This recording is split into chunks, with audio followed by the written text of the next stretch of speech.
नमस्कार दोस्तों, आप सुन रहे हैं कहानी गोल्ड। आइए सुनते हैं डॉक्टर संगीता झा जी की लिखी कहानी उसने छुआ था।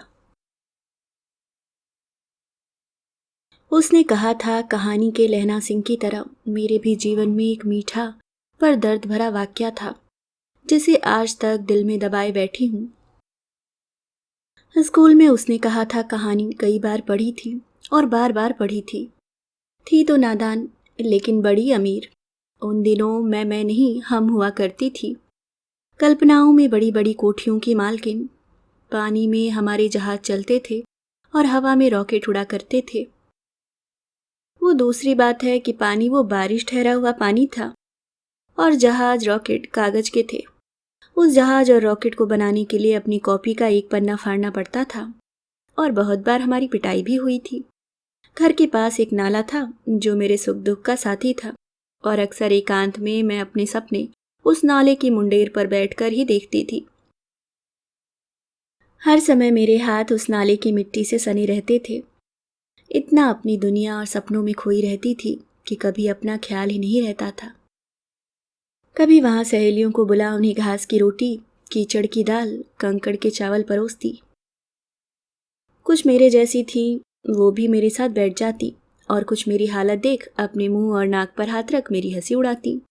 मेरी तो दुनिया ही अलग थी, मुझे इससे कोई सरोकार ही न था। घर पर माँ और दादी बड़े परेशान रहते कि इस लड़की को कब अकलाएगी। बालों में लटुलची, हाथ पैरों में मिट्टी, फ्रॉक पर अचार का तेल। इस लड़की का किया भी जाए तो क्या। ऐसा सहेलियां सोचती, सपनों में ऐसे खोई रहती मानो इस दुनिया से कोई सरोकार ना हो।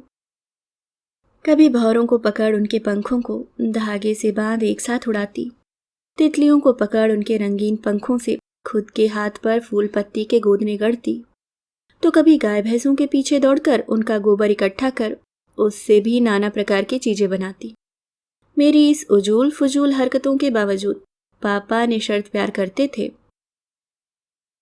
शायद विधाता ने मेरी जैसी अनोखी दूसरी लड़की गढ़ी ही नहीं थी, क्योंकि ये उन दिनों की बात है जब लड़की को पैदाइश से ही पराया धन माना जाता था और लड़की की सीमा स्कूल, घर और रसोई ही थी। ऐसे में नाले, मिट्टी, गोबर की अनोखी दोस्त मैं अकेले ही हुआ करती थी। बारिश में मेरा पानी के जहाज के साथ छोटी छोटी मछली पालन का व्यवसाय भी चलता था और मेरी फूटी किस्मत की वजह से वो बाल मछली यानी टेडपोल मेढक बन मेरी बोतल से बाहर कूद जाते। वो दिन एक होली का दिन था। मैंने हर तरह के रंग से होली खेली थी। सारा चेहरा इस तरह डरावना हो गया था कि जन्म देने वाली माँ भी शायद पहचान नहीं पाती। अब मैं कुरूपा अपनी नाले की मुडेर पर जाकर बैठ गई। नाले को कैसे उदास रहने देती। चेहरे की बची खुची जगह पर नाले के किनारे वाले दलदल की मिट्टी लपेट ली। घर के लोगों को इल्म भी न था कि मैं कहाँ और किस हाल में हूँ। खैर, ये होली नहीं, मेरी हर छुट्टी की दिनचर्या थी, जहाँ मैं दिन भर घर से गायब रहती और फिर धूल से सनी शाम को घर वापस। कई बार तो माँ और दादी दोनों मिलकर मेरी गंदगी छुड़ाते और ईश्वर से प्रार्थना करते कि मुझे सद्बुद्धि मिले। अभी मैं नाले की मुंडेर पर बैठी कुछ सोच ही रही थी कि किसी ने पीछे से आकर मेरी आंखों को अपने दोनों हाथों से भींच लिया।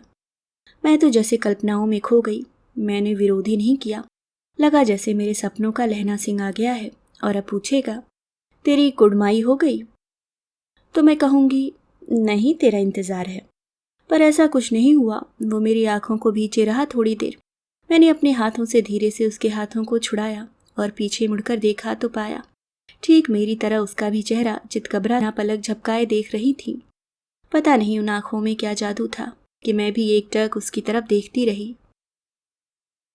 जिंदगी में पहली बार ये नैन लड़ाए थे। अचानक वो एकदम से गायब हो गया और मेरे जहन में छोड़ गया वो आंखें और वो छुअन। एक पल में मैं बन गई। बड़ी देर वहां बैठी रही, अपने गंदे हाथों से ही बार बार आंखों को छू उस छुअन को महसूस करने की कोशिश की। पहली बार जिंदगी में किसी और की मौजूदगी ने सेंध मारी थी। नाले की मुंडेर से चूम कर विदा ली। घर आकर माँ से शैम्पू और साबुन मांगा। माँ आश्चर्य से मुझे देखने लगी। घंटों घिस घिर शरीर का रंग और गंदगी छुड़ाई। पूरे घर वाले आवाक मुंह खोलकर मुझे देखते रहे। पापा ही बेचारे दुखी थे। उनकी क्वीन विक्टोरिया जो गायब हो गई थी। पहली बार माँ और दादी को मेरी उठी हुई नाक और रेशम से बालों के दर्शन हुए। दोनों ने चैन की सांस ली। अब तो रोज घंटों आईने से बातें होती और खुद के ही हाथों से खुद की आंखें बंद कर उसी छुअन को महसूस करने की कोशिश करती। कितनी बार बाजार, मेले और हाट के चक्कर काटती कि काश मेरा लहना मुझे फिर से मिल जाता। उसने कहा था कहानी में लहना अपनी प्रेमिका से बार बार मिलता था। यहाँ तो मुझे अपने लहना का इंतजार था। अब मेरा रूप रंग देख मेरे पीछे घूमने वाले आशिकों की लाइन लग गई थी, लेकिन कभी भी किसी और से दिल लगाने का जी ही नहीं किया। भाई मेरी रक्षा करते करते परेशान हो गए थे। मेरा बिना काम के बाजार और मेलों की धूल छानने का रहस्य सबकी समझ से परे था। भाइयों की जासूसी ने भी थक कर हथियार डाल दिए थे। उन आँखों से मिले मुझे पूरे 15 साल हो गए थे, लेकिन फिर वो कभी नहीं मिली। हर होली पर मैं अपने पुराने साथी नाले पर जाकर घंटों उन आँखों का इंतजार करती, लेकिन हर बार खाली हाथ ही वापस आती। कई बार तो खुद के हाथों से पूरे मुंह पर रंग भी लगाया कि शायद उन आँखों ने मेरा काला पीला चितकबरा चेहरा ही देखा था, पर हर बार निराशा ही हाथ लगी। मेरी उम्र भी 24 की हो चली थी और घर वाले मेरे हाथ पीले करना चाहते थे। सबकी पसंद और कुछ हद तक मेरी भी पसंद से मेरा विवाह होने जा रहा था, क्योंकि मैंने तो अपने लहना के आने की उम्मीद ही छोड़ दी थी। वो मेरी मेहंदी का दिन था और मेहंदी लगाने के बाद मेरा फोटोशूट होना था। मेरी फुफेरी बहन मेरे फोटोशूट में मेरे साथ थी और कभी मेरे हाथ की मेहंदी तो कभी मेरे पैर की मेहंदी की फ़ोटो ली जा रही थी। मैंने अपना चेहरा थोड़ा झुका रखा था। अचानक मेन फोटोग्राफर का असिस्टेंट मेरे पास आया और अपने बॉस के कहने पर अपने हाथ से उसने मेरी छुड्डी ऊपर की। बाप रे, मुझे तो मानो करंट लग गया। सालों बाद वही छुअन, और ज्यों ही थोड़ा सा ऊपर आंखें मेरी आंखों से टकराईं, जिनकी खोज में गली गली कूचे कूचे चक्कर लगाया। लेकिन शायद मेरी मोहब्बत बेईमान थी। उसकी आंखों में तो इन आंखों की कोई पहचान। वो मुआ फोटोग्राफर बना कहे जा रहा था, अरे मैडम ऊपर देखिए, ऐसे हिलेंगे तो फोटो बिगड़ जाएगी, सीधे खड़े रहिए। मुझे तो चक्कर सा छा गया। मैं मूर्छित हो गई। होश आया तो माँ पापा सिरहाने खड़े मेरा सर सहला रहे थे। पापा ने कहा, अरे बेटा, ये तो दुनिया का दस्तूर है, हर बेटी को अपने बाबुल का घर छोड़ना ही पड़ता है।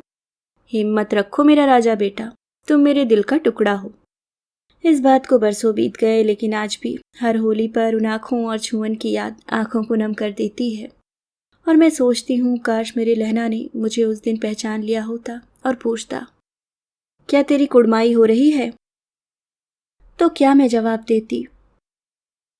अभी आप सुन रहे थे डॉक्टर संगीता झा जी की लिखी कहानी उसने छुआ था। उम्मीद करती हूँ दोस्तों कहानी आपको पसंद आई होगी। अगर आप चैनल पे नए हैं तो सब्सक्राइब करना ना भूलें। मिलती हूँ किसी और नई कहानी के साथ, तब तक के लिए मुस्कुराते रहिए। धन्यवाद।